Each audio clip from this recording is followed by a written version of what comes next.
Nag-stuck yung pins ko sa ilalim. Ang dami mo naman problema. Yan na yun eh. Pwede na tayo makakain yan. Aray. Galing, tama mo? Oo.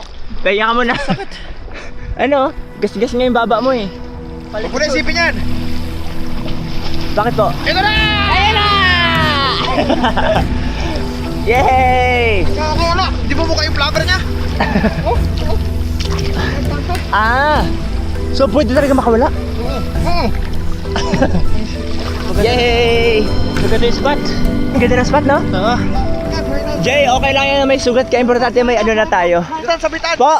Sabitan. Sabitan! Ito na ba? Sige ba mabaril mo si ko ha? Hindi ko naman hawak sa ano, gatilya eh. Importante, may ulam na tayo. Baba ko. Ha? Mas masakit yan, Jay, kung humaba yan. Ano piliin mo? May sugat baba mo o mahaba baba mo? Laki lang. Dali.